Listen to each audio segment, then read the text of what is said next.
A série que traz as 48 seleções da Copa de 2026 está no ar. E neste episódio de número 44 vamos falar da Espanha.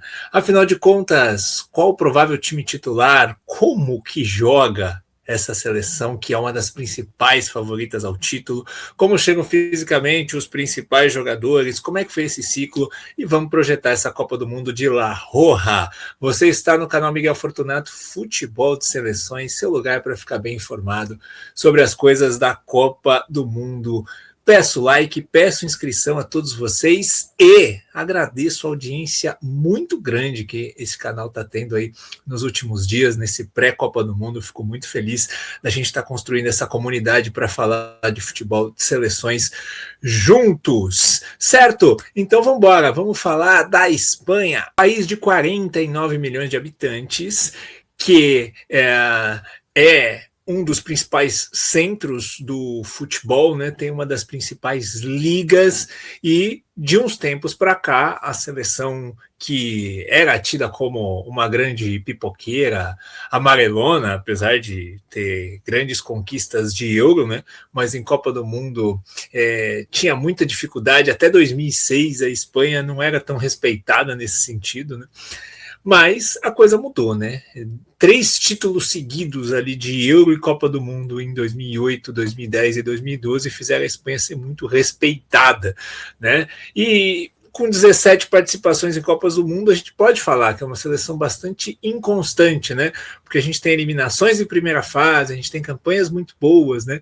Mas no cômputo geral, a Espanha chegou muito menos do que a gente esperava, do que ela podia em fases mais agudas de Copa do Mundo, né?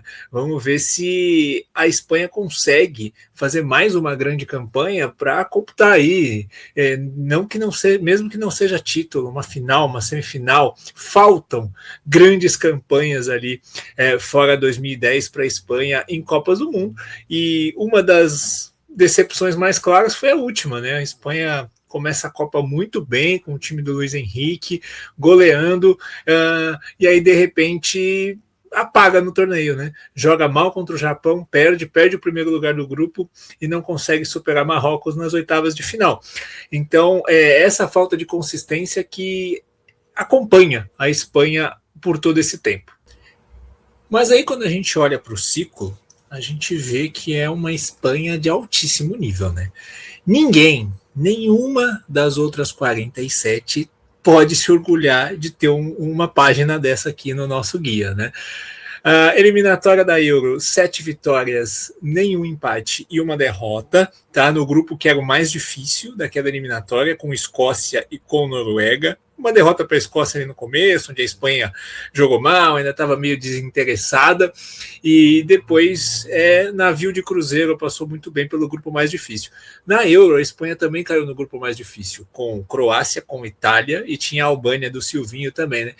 E atropelou a Croácia, ganhou com muita autoridade da Itália, e aí se classificou bem. E assim, a Espanha já entrou campeã naquela Euro, né? O único jogo que poderia não ter superado era o da Alemanha, né, que teve uma ajuda da arbitragem, mas tirando isso, a Espanha passou com total tranquilidade por esse caminho e foi campeã da Euro, vencendo a Inglaterra na final, vencendo a França na semifinal, muito superior. Na Nations, campeã em 2023 e vice-campeã, perdeu para Portugal nos pênaltis em 2025. Então, a Espanha, ela chegou aí em todas as finais no ciclo dos torneios que ela disputou. Nas eliminatórias da Copa, a Espanha também caiu num grupo chato, né, com a Turquia, com uma geração forte, com a Geórgia do Kvaratskhelia, que é competitiva, e dominou, né? Ganhou os 5 primeiros jogos, empatou o último, que já estava classificado, e jogou com o time reserva, com destaque para uma goleada de 6-0 na Turquia em Istambul, né? Com uma atuação assim, talvez tenha sido a melhor atuação de uma seleção ao longo desse ciclo, assim, foi um negócio assustador, né? Nos amistosos, a Espanha ganhou 3 jogos, empatou 2, né? O último aí com o Egito, com o time reserva, e uma derrota lá no comecinho do ciclo para a Colômbia, também naquela questão de começo de ciclo. Ou seja, a Espanha nesses 3 anos e meio de ciclo, ela só tem 2 derrotas. Uma para Colômbia e uma para Escócia. A Espanha está a 25 jogos sem perder. São números assim que a credenciam demais, né? E muito se deve ao treinador, né? Luis de la Fuente, que assume depois da Copa de 2022, logo depois que termina a Copa, ele chega para o lugar do Luiz Henrique, e é uma continuidade de processo, né? O De La Fuente era o técnico da seleção sub-21 da Espanha, que sempre batia ali final ou campeão ali dos torneios europeus da categoria, e ele está desde 2013 na Federação Espanhola treinando as categorias de base. Então, basicamente, todos os jogadores nasceram com ele na seleção, né? Ele fez esse garimpo aí, acompanhou a passagem de todos os jogadores que estão na seleção da Espanha atualmente. Então é um processo que tem muito trabalho envolvido, conceito, mentalidade de jogo, né? E aí o dado que eu dei em relação ao ciclo, né? O De La Fuente disputou 3 torneios com a Espanha, os 3 finais, 2 campeão. Assim, um aproveitamento incrível. Eu acho que existe uma elite de trabalhos, né? Não estou falando de carreira de treinador, mas de trabalhos no futebol de seleções. Tem 4 treinadores que se destacam, né? O Moriyasu no Japão, o Scaloni na Argentina, o Dalit na Croácia e o De La Fuente na Espanha. Acho que são os grandes trabalhos que a gente tem no futebol de seleções hoje em dia. E assim, é um cara que conseguiu potencializar o que cada jogador da Espanha tem de melhor nesse jogo coletivo. Então, é um trabalho realmente espetacular do De La Fuente. Bom, vamos à lista da Espanha, então. Os goleiros são o Unai Simón, o Davi Raya e o Juan Garcia, né? Talvez, assim, a maioria das pessoas acha que o Unai não deveria ser titular. Eu também acho que dos 3, talvez ele seja o goleiro que desempenhe menos, mas é o goleiro titular da seleção, o goleiro mais experiente, campeão europeu, então ele será o goleiro, né? O Juan Garcia provavelmente deva ganhar essa posição no futuro, mas por enquanto é o Unai, né? E o Unai teve uma das melhores atuações do ciclo de um goleiro, que foi o jogo contra o PSG nessa Champions, né? É uma atuação espetacular, assim, onde ele fechou o gol. Vamos ver o nível que ele vai chegar na Copa, porque é um goleiro que dá umas vaciladas também. Para a defesa, a gente tem o Mike Pubil, do Atlético de Madrid, que é um cara que pode ser zagueiro ou lateral direito. Ele chega como lateral direito lá do Almeria, mas o Simeone transforma ele num zagueiro, até porque ele tem 1,90 m. Ele ganhou uma disputa interna com o Lenormand, né, que é um zagueiro mais experiente do Atlético de Madrid, mas o Pubil, zagueiro jovem, é quem vai, né? Uma surpresa na convocação. O Laporte é um jogador que ele tomou um caminho pouco convencional na carreira, porque desde que ele surge, ele é um zagueiro de elite, né? Lá no Bilbao. Mas o Laporte, que a gente esperava que fosse ser um zagueiro titular por muito tempo de um gigante europeu, mas ele optou por um caminho diferente, né? Ficou muito tempo no Atlético Bilbao. A gente sabe que os jogadores bascos eles têm uma dificuldade de sair da sua raiz. O Atlético Bilbao tem uma identidade muito própria, e aí o Laporte acabou só saindo depois para ir para a Arábia Saudita e agora retornou para o Atlético Bilbao.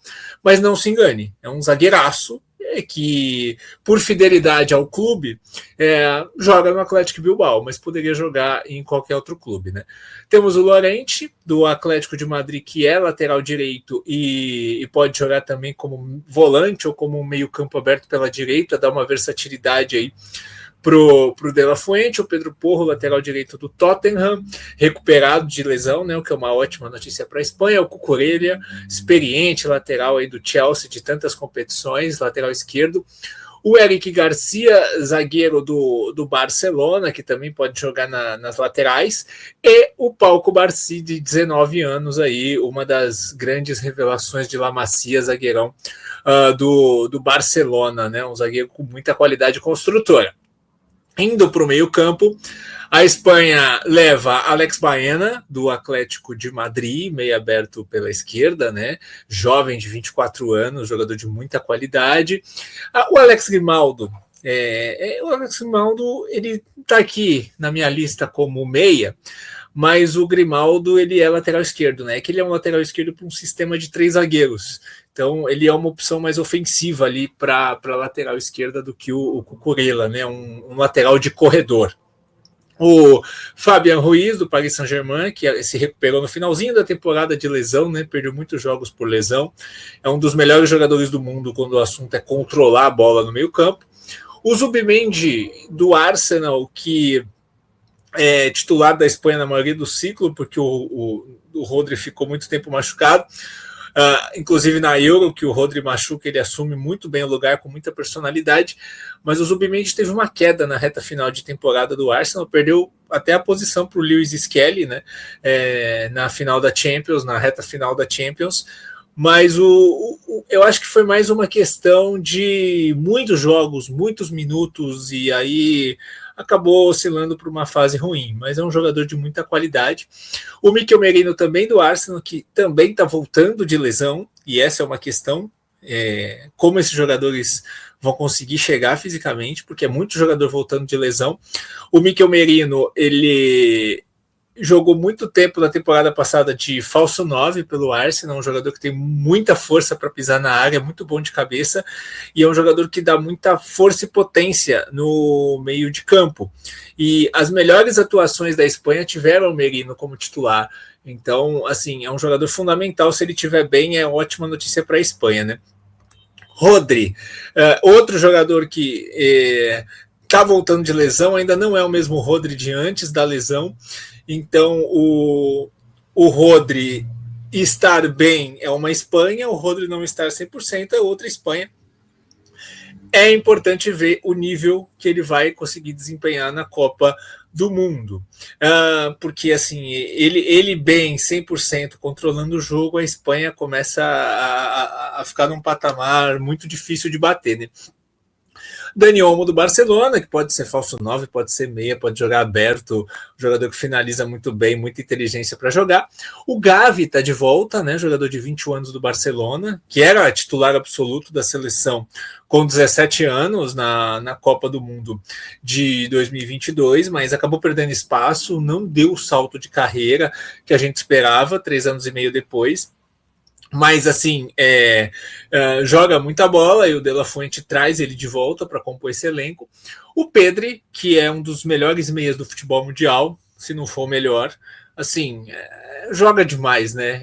Ver o Pedri jogar é sempre um colírio para os olhos, né? A inteligência, os passes, as decisões, o posicionamento.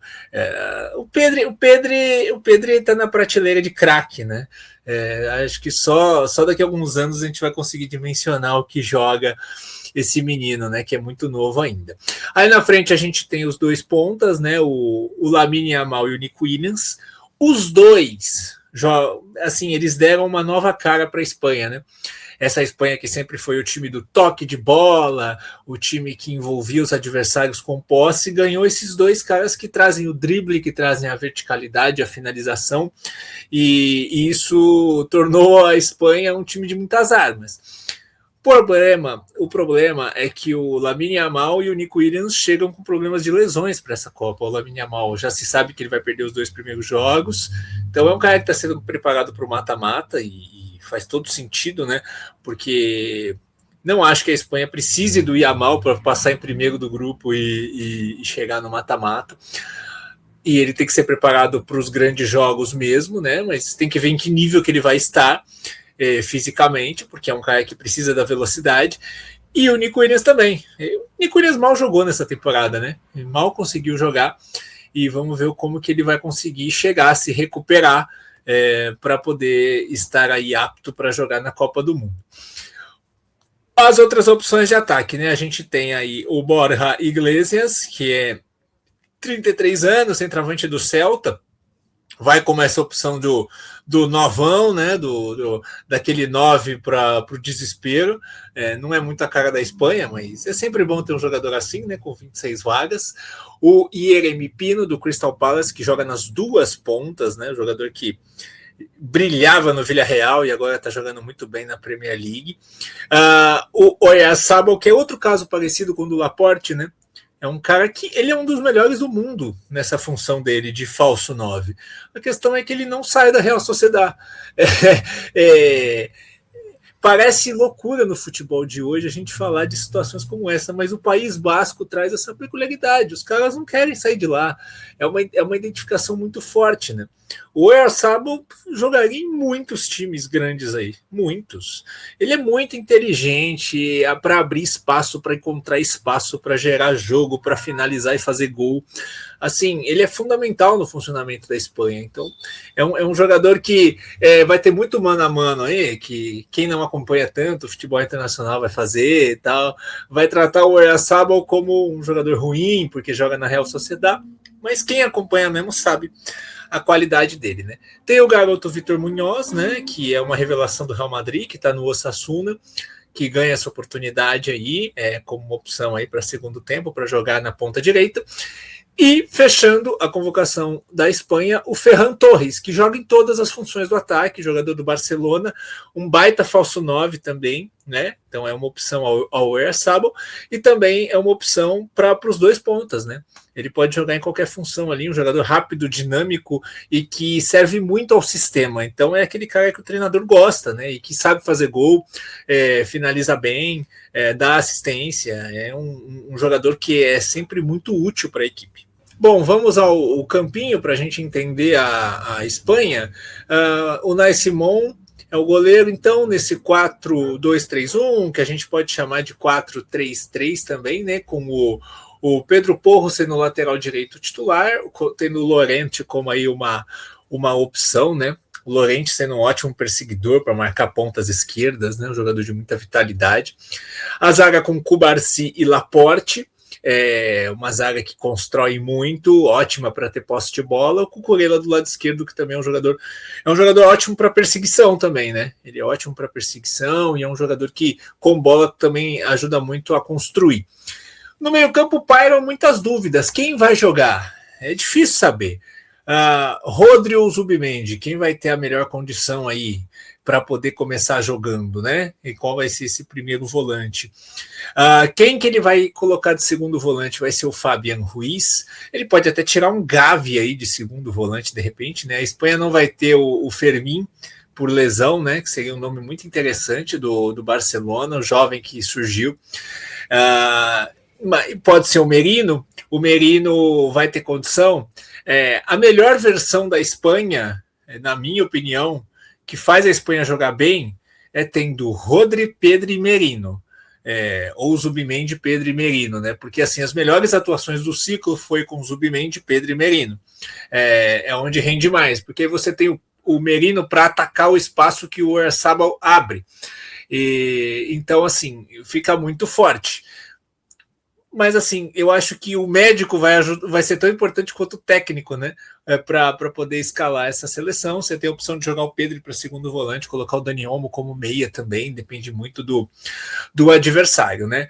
Na direita, quando a onça beber água lá na frente, o Yamal é o titular absoluto, mas enquanto isso, nesses primeiros jogos da Copa, eu imagino que o Ferran vai ser o jogador titular aí por esse lado, porque sempre que o Yamal esteve ausente, o Ferran que jogava pela direita, né? No lado esquerdo, eu acredito que o Alex Baena vai começar a Copa, e aí, se o Nico Williams conseguir entrar, ele entra nessa função, né? O Baena é um cara mais construtor, o Nico Williams é um cara mais finalizador, é isso que muda, né? Com Ferran e Yamal também muda, a gente vai falar sobre isso daqui a pouco nos prints. E aí na frente o Oyarzabal esse 9, tendo o Ferran como essa opção imediata para ele. Você pode jogar o Merino como falso 9 também, o Dani Olmo como falso 9 também, e isso é muito impressionante, né? A quantidade de opções que os jogadores dão para o técnico, da versatilidade deles, de funções que eles podem fazer em campo. Bom, vamos aos prints então para a gente entender um pouquinho desse funcionamento. Aí a gente está vendo o jogo contra a Geórgia, que foi um jogo que não tínhamos o Lamine Yamal. Então a estreia tem basicamente essa cara. O que a gente está vendo ali? Está vendo que tem o árbitro, um jogador da Geórgia do lado esquerdo dele e um jogador da Espanha do lado. Esse jogador é o Ferran, escalado como ponta direita para o lugar do Yamal.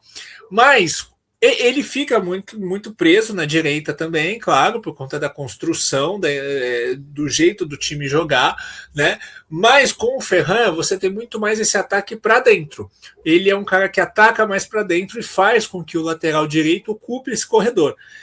Muda isso, basicamente, em muitos momentos da Espanha com posse. O Ferran, ele sai muito mais da direita e vai ali para o meio do que o Yamal, que é um jogador que fica mais preso ali na ponta. Bom, agora a gente traz um pouco do Alex Baena, do que ele entrega para esse time, né? Ele que deve começar a Copa na ponta esquerda.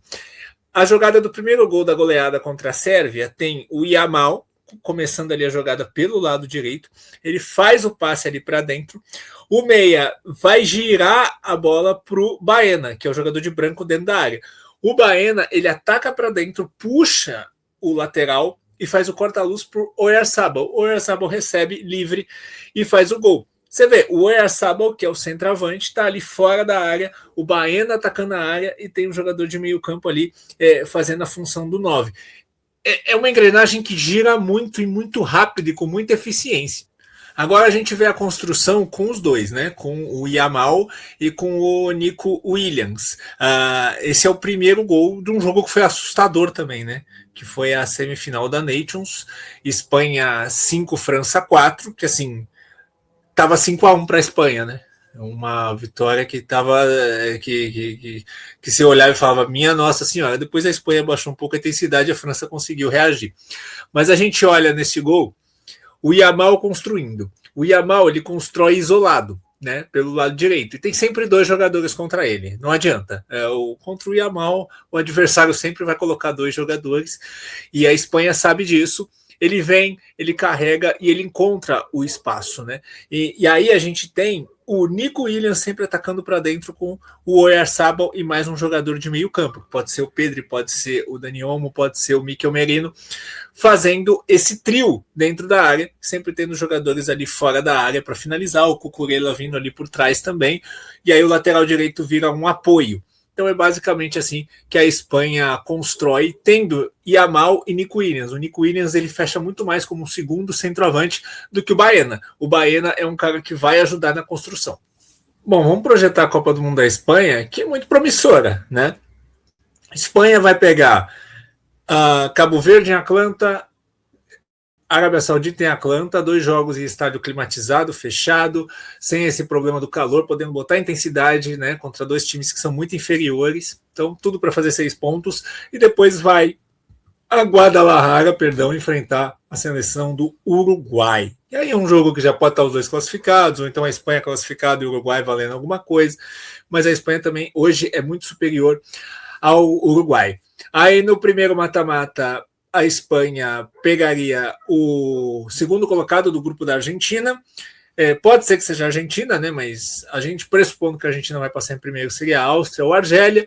Aí depois pegaria o segundo do K contra o segundo do L nas oitavas, que aí, teoricamente, se a gente fosse simular, seria um Croácia ou Colômbia. E aí nas quartas poderia pingar uma Bélgica, uma Turquia. Ou seja, o que isso significa? Significa que a não ser que alguma coisa saia do radar, que algum primeiro colocado aí que a gente tem como favorito passe em segundo, uma Argentina, uma Inglaterra, Portugal, por exemplo, a Espanha, ela passando em primeiro do grupo, ela só deve enfrentar uma grande seleção na semifinal. A gente já viu a Espanha cair na fase de grupos e nas 2 últimas Copas a gente viu a Espanha cair precocemente nas oitavas para Marrocos e Rússia. Mas assim, essa Espanha parece mais forte, né? Eu brinco que a Espanha é o chefão do jogo dessa vez, né? Toda a Copa tem o chefão do jogo, que é aquele que é o mais forte e que é o mais difícil de se derrotar. Dessa vez, em 2026, quem chega com esse status é a Espanha. É a seleção mais forte e mais difícil de se derrotar, porque tem aí um jogo coletivo muito forte, uma defesa que não é a melhor do mundo, mas que não é também tão ruim, e um ataque que ele é tão perigoso em transição como com posse. Ele é letal das duas formas. É muito difícil você se defender e não tomar gol. Você precisa fazer gol para ganhar da Espanha, né? Para superar a Espanha. Então, assim, é o time mais difícil de se derrubar dessa Copa. Se alguém vai derrubar, a gente não sabe. Mas a tendência é que a Espanha chegue pelo menos entre os 4. E aí a gente vai ver o que vai dar. Mas é isso. Eu acho que qualquer outra análise que não coloque a Espanha como a principal favorita, eu acho que é uma análise equivocada. Se vai ganhar ou não é uma outra história, porque depende da condição física dos seus jogadores, depende daquele dia ali, como por exemplo, depende de uma seleção conseguir segurar ela, conseguir de repente levar uma decisão para os pênaltis, ganhar num detalhezinho, como foi Portugal na final da Nations, depende de muita coisa. Ganhar ou não ganhar a Copa é muito no detalhe. Mas que ela chega, mesmo com os problemas físicos de muitos jogadores, como a principal candidata a ganhar, eu acho que isso é fato. Certo, gente? Tem muito vídeo para vocês maratonarem aí e eu quero saber a opinião de vocês. Vocês concordam comigo? A Espanha é a principal favorita? Vocês acham que ela está ou que ela está num balaio com outras seleções? Eu quero saber o que vocês pensam a respeito da Roja. Um grande abraço e até o próximo vídeo.